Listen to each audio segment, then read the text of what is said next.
What if your AI companion knew what you wanted before you did?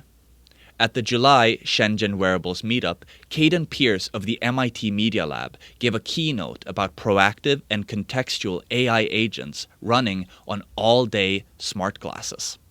Let's give it a listen. I hold the belief that smart glasses, like the ones I'm wearing right now, are going to be as big as smartphones are today. And I think if we add on to those glasses augmented reality, then those glasses are going to be as big as the internet is today. But I don't think that that's going to happen if they're running applications that run on our phones.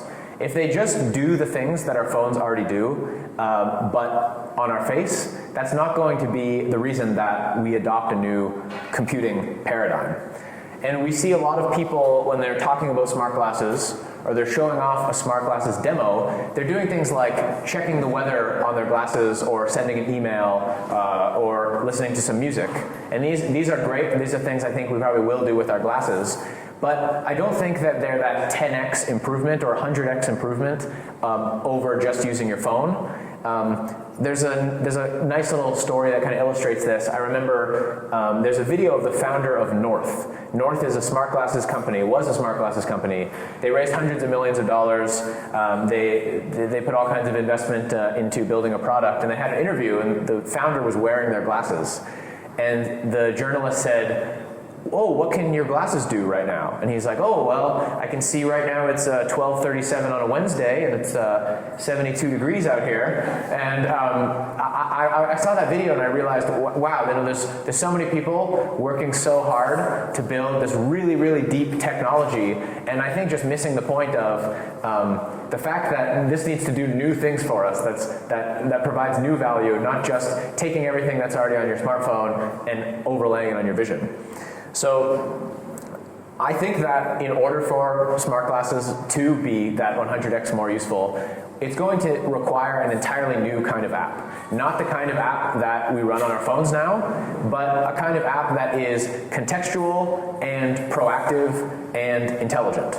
So what does it mean for an application to be proactive and contextual? Well, by contextual, what I mean is the app can listen to what's happening around you. So right now I'm seeing information, I'm hearing things, that's part of my context. There might be a note on my computer, a website or two that I just visited, some conversations that I was just having with people around here over the last couple hours. This all forms my context, and right now when I switch to ChatGPT maybe to ask it a quick question, it doesn't know where I am or what I'm doing or who I was just talking to or the talk that we just heard. But a contextual system does know that. It can listen into what's happening around you, watch what's happening around you, and use the context. And what I mean by proactive is a system that doesn't just respond when you ask it to do something, but that actually takes in your context and figures out what it could do that would be useful. So I think the best way to actually try to figure out what this means, what is a proactive AI agent, is to just give some examples of them working in the real world, and we can kind of try to poke at why this is different than how our apps work today. So one example I like to give that's kind of from my personal life is, imagine you're landing in a plane in a new city you've never been to before. It's 3 a.m. in the morning, you're alone in the airport, you've got maybe a big bike box because you're traveling and a bunch of luggage, and you just want to get to your hotel and sleep. You're exhausted. What do you need to do today? In 1 second or a few hundred milliseconds, you could think in your head and tell me exactly all the steps you need to take on your phone. I need to pull out my phone, go to my email, sign into Airbnb, find the hotel address, copy paste that into Uber or Didi, pick the extra large option because I have all of this luggage, and then hit go. Where I already knew how to do all that. I just described it to you and I didn't do it. But it's pretty straightforward given the fact that I'm here at this airport, I have an Airbnb booked, it's 3 a.m., and I have all this luggage.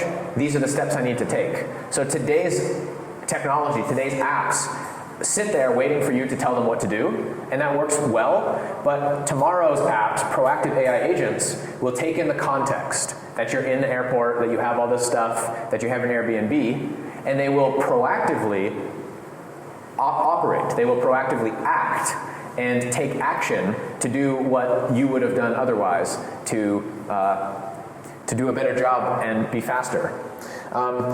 That's an example of a future that I kind of want to see, and I would love if my systems became contextual and proactive.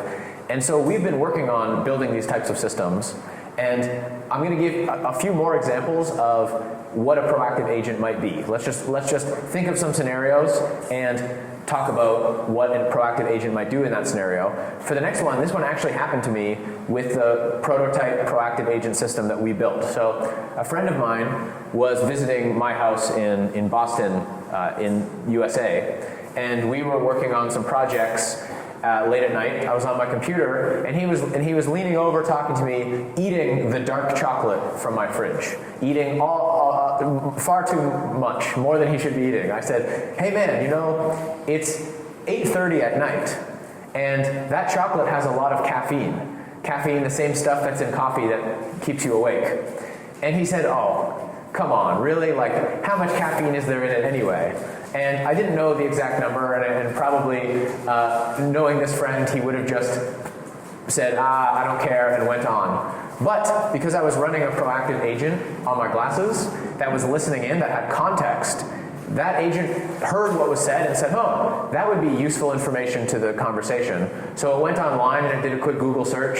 This is all done by the agent. It did a search and said, how much caffeine is there in a piece of dark chocolate? It got all the answers and compressed it down to a few words, and then it overlaid it on my glasses. So I was able to tell my friend the answer, and he said, oh, shit, and he put it back into the fridge because he didn't want to stay awake all night. So you can probably start seeing how the applications can be fundamentally different, I think fundamentally better and faster, and provide us value that we wouldn't have had before if they can capture our context, all the things that's happening around us, and then they can act without us having to tell them what to do.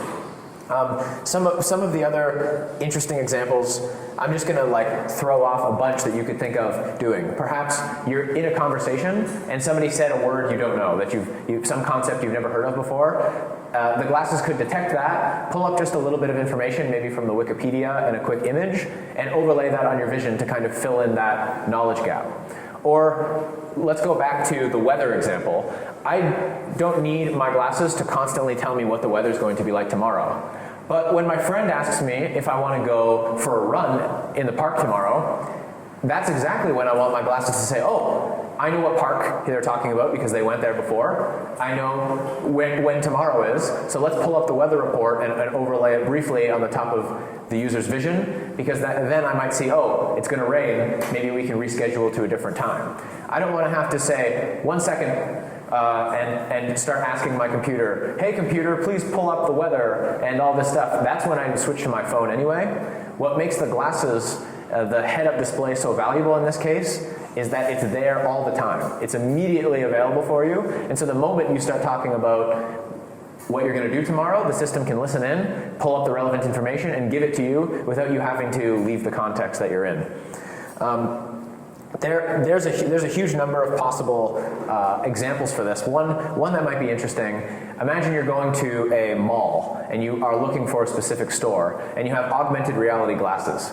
The glasses, as you look around the store, are placing little markers on top of every shop, and they tell you what type of stuff that the shop has, maybe a review of the quality of that shop, maybe some information about what friends you know who have gone there. That's quite a useful application, but in a mall with hundreds of stores, it might be a little bit overwhelming. So I think what a contextual proactive AI would do is it would realize why you're going to the store. Maybe on the way to the store you called someone and told them you're getting a camera. It takes in that context and then proactively shows you the information that you need. If you just ate an hour ago and got into the taxi to go pick up this camera, it's not going to show you the food, it's not going to show you the grocery store, it's going to show you the electronics departments, and it's going to show you the camera stores, because it's used your context to proactively figure out what information would be useful right now and then hand it to you. So I hope it's starting to become clear why the proactive and contextual aspect of these apps is so fundamentally important for glasses, because the time when glasses are really useful, especially when we're talking about like head-up display glasses, is when they can provide you information immediately in the moment when you need it, without you having to kind of switch out of context, or often when you don't know what to ask the system to do. So there's a couple big questions that I care a lot about that I think proactive agents are kind of the solution for. And I was just alluding to one of them before, which is not knowing what to ask the system. So how technology has always evolved and how we've always used technology is this idea of I have a problem and then the solution is the technology, so I use the technology to solve the problem. So maybe I have a can and I need to open it, but I can't open it with my hands. And so now I can go pick up a can opener and use it to open the can, to solve the problem. So it's very clear with our classical technology that there's some dirt below us and we want to dig a hole, and this tool will allow us to dig a hole. But today, as our technology is becoming intelligent itself, it's becoming more and more common that we don't actually know what to ask it to do. It's very common that we don't know the situations that AI could be helpful to us. And I don't need to, perhaps the easiest way to explain this is just the disparity between different people and the amount of time they spend using AI. If I go home to visit my family in Canada who are not users of ChatGPT or Claude or whatever other frontier model, I almost appear like a magician because quite often during our interactions, I'll say, oh, this would be a great thing, and I will ask ChatGPT or take a picture of it for a vision model and get a lot of value out of that. Whereas in my family didn't know that the AI could do something like that, and a lot of the time, even if we know that the AI can do something like this, we don't think to ask it. The systems are becoming powerful enough and good enough that they can do a lot of things that we don't even realize in the moment would be useful for it to do. I kind of think of it sort of like another person that's helping you out. Maybe the proactive actions that somebody else might take are you are flying to go visit your friend, and it's a very long flight, maybe 15-hour flight, and you didn't think beforehand to pack some extra food, so you're super hungry when you get there. But you get there, and your friend is standing there with some food that they bought for the both of you because they took in the context of this. You're taking this long flight, and you're going to be busy beforehand, and they proactively decided to do something that would be helpful to you. And I think it's the first time where we're seeing technology is able to start becoming proactive.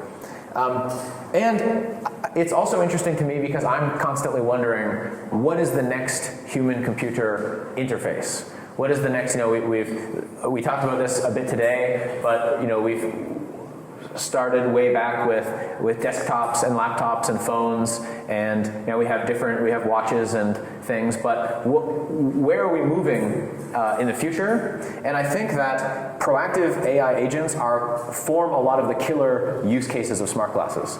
Like I said at the beginning, I don't think that checking the weather and sending emails and these kind of things are going to be a killer use case because there's something that we can already do.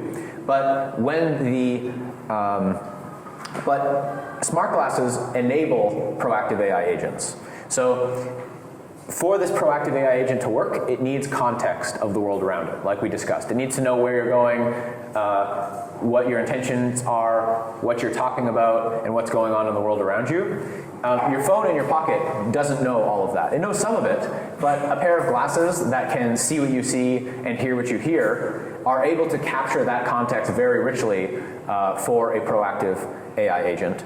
And then secondly, why glasses for these proactive AI agents is because for the proactivity to be real, you need a form factor that can really quickly and unobtrusively deliver you the information.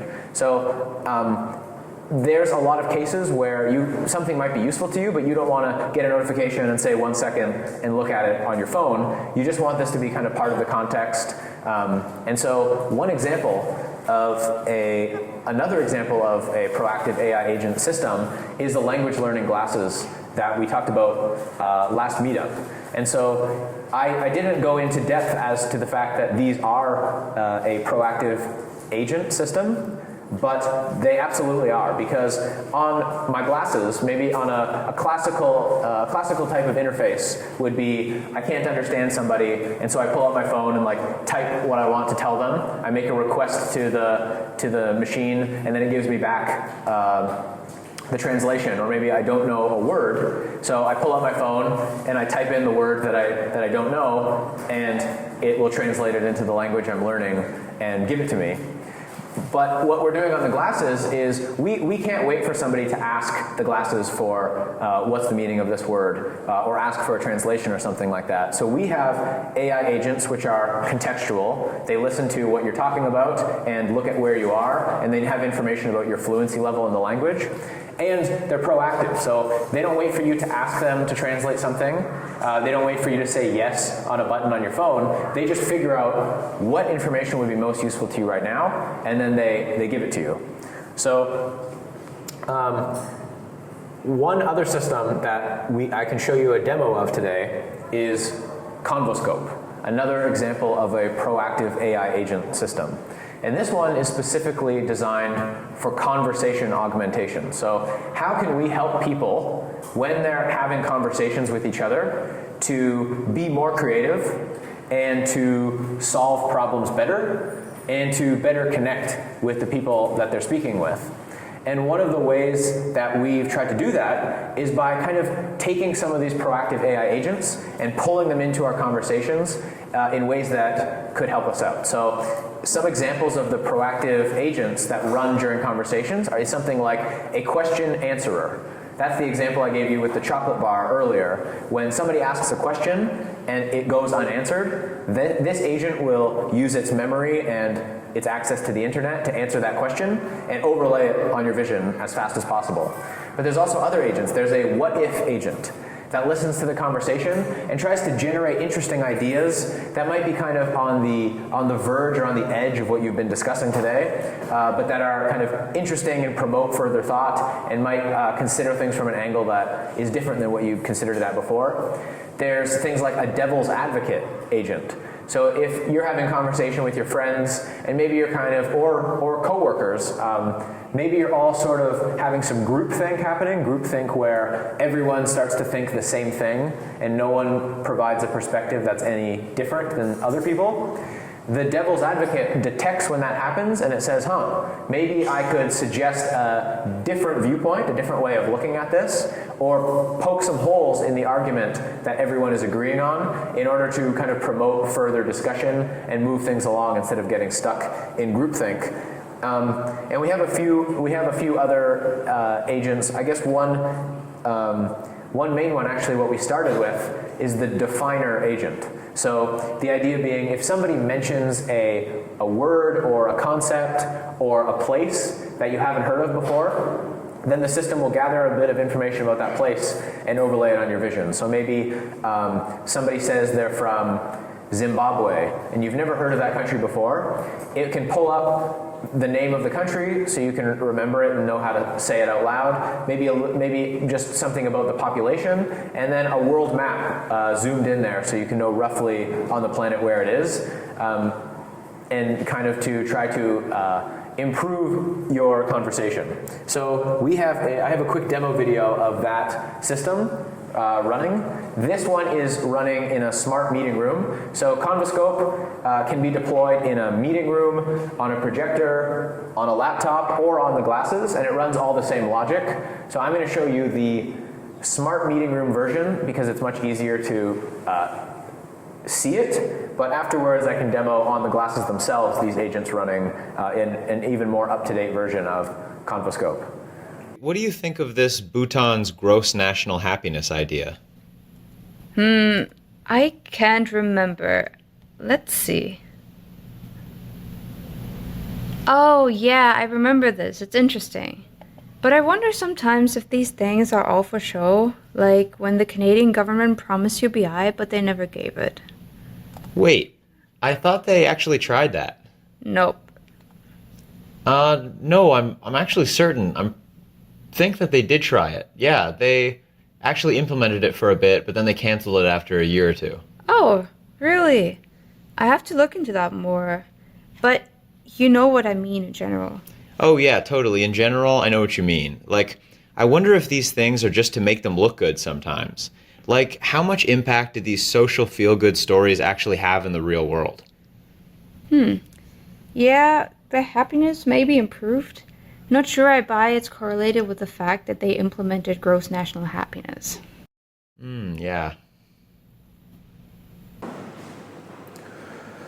So this kind of gives a little idea of how proactive agents might kind of run in a conversation to sort of help improve your ability to understand what somebody's saying, and also to kind of seek truth, but also to explore your own ideas. Like the devil's advocate at the end kind of push back on what was being said.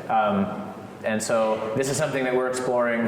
This runs actually we have an AI room at the MIT Media Lab. We've also plugged in custom data so that definer agent can also run on any data from the Media Lab. So professors or projects or teams or any documentation from the Media Lab. It's also searching through all of that. So it's interesting for a company or a lab like mine to be able to load in all of their own custom data and then have these proactive AI agents running on that.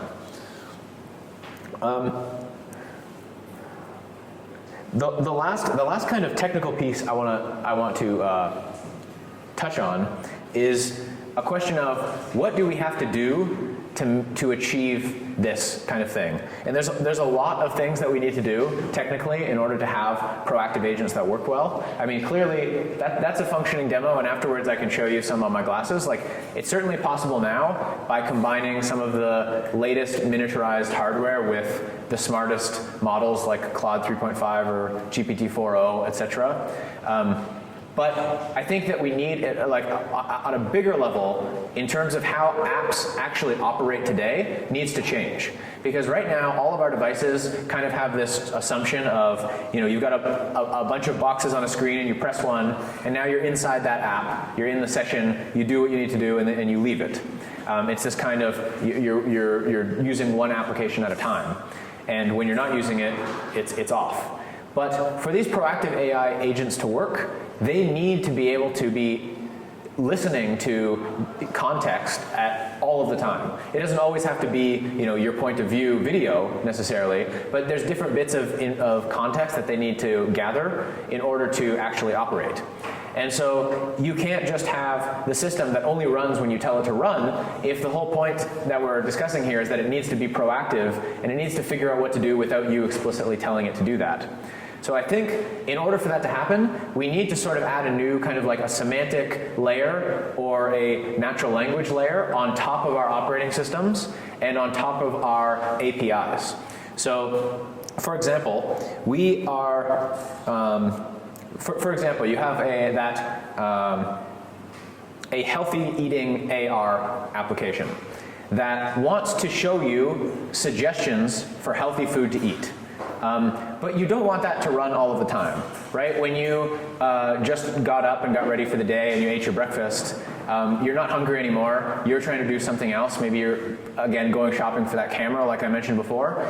You want the system to only suggest that healthy food to you when you're actually hungry and you're in a place where you want to take a break and eat.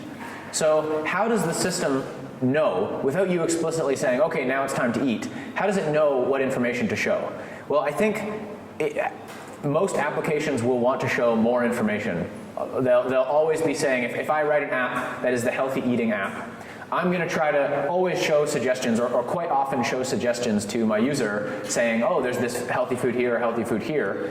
And our operating system is going to have to decide what applications get to actually show information on our vision at what time. Because we can't have every app running all the time. We're going to have information overload. We only want the absolute best insights, the best proactive insights, when they're contextually relevant. So I think how it's going to look is something like every application will describe in natural language what it does. So this healthy eating app, that when you walk down the street, it shows you in augmented reality all of the restaurants that you might like to eat at. that application is going to describe what it does and when it's useful to the user. It's going to say, we show healthy food apps, healthy food restaurants in augmented reality when somebody's in a mall or walking down the street.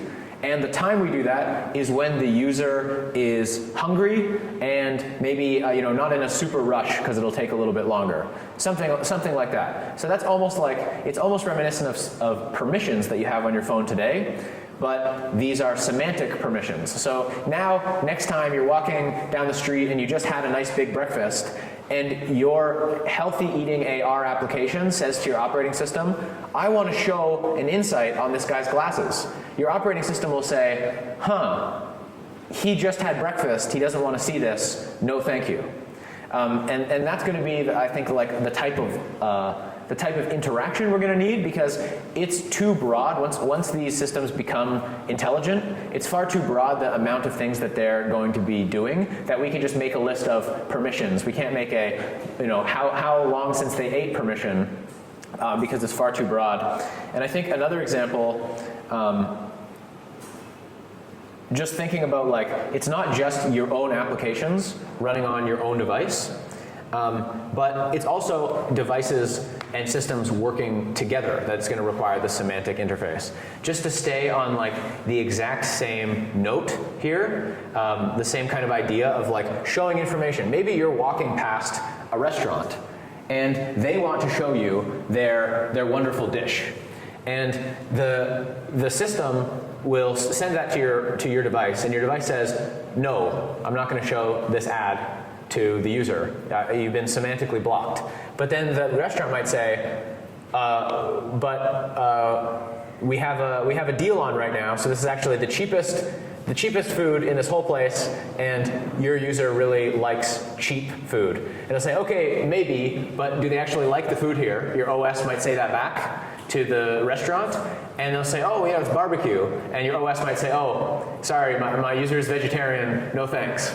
So there's going to have to be these kind of intelligent interactions between systems that are not hard-coded like the things of today. They're not just API calls, they're actual intelligent exchanges, and that's going to have to happen at the level of, the hardware, the phone, assuming this is kind of like a central piece of the ecosystem, and it's going to have to happen on the level of the cloud as different parties are interacting with each other. So to wrap up, I think this talk and these ideas are very timely. They don't exist, or they just barely exist today, but what I'm talking about, this idea of proactive agents on wearables, we're not the first people to talk about this, certainly. This idea has been around for a long time. But I do think that we are the right people to make it. Not just because we're here in Shenzhen, this world capital of hardware and technology, but also because of the timing. Right now, we're just for the first time ever seeing head-up display glasses that are actually light enough that you could wear all day. Over the course of the next couple of years, we're going to see them getting to the point that they're consumer adoptable. And we're seeing super intelligent AI. We're seeing, let's say, really intelligent AI. I'll take out the super part there. But that's now good enough to be performing some of these actions, inferring your intent and doing a web search and taking a few steps on their own. And that's only going to also be getting better over the next couple of years. So I think it's a pretty important confluence of these two new technologies that's going to allow us to do this. And I'll finish by saying, I think right now in history, we're facing a little bit of a dichotomy in terms of how tech progresses. Where one direction is sort of AI maintains, it feels like an other, where there's us and the AI, maybe we interact with each other. And another direction where we feel like the technology is truly enhancing and augmenting and extending ourselves. And I think that today's normal paradigm of, you ask a question to ChatGPT and get an answer back, lies a little bit more on the side of the kind of the other, where I think these types of proactive agents are more on the side of feeling like a true extension of myself, kind of like what I think of as an exocortex, like an extension of my brain, and that is the kind of the future that I want to live in. And I think that these types of systems could allow us to learn, understand, do more than we've ever been able to before. So that's why I'm so excited about working on human intelligence augmentation technology. Thank you.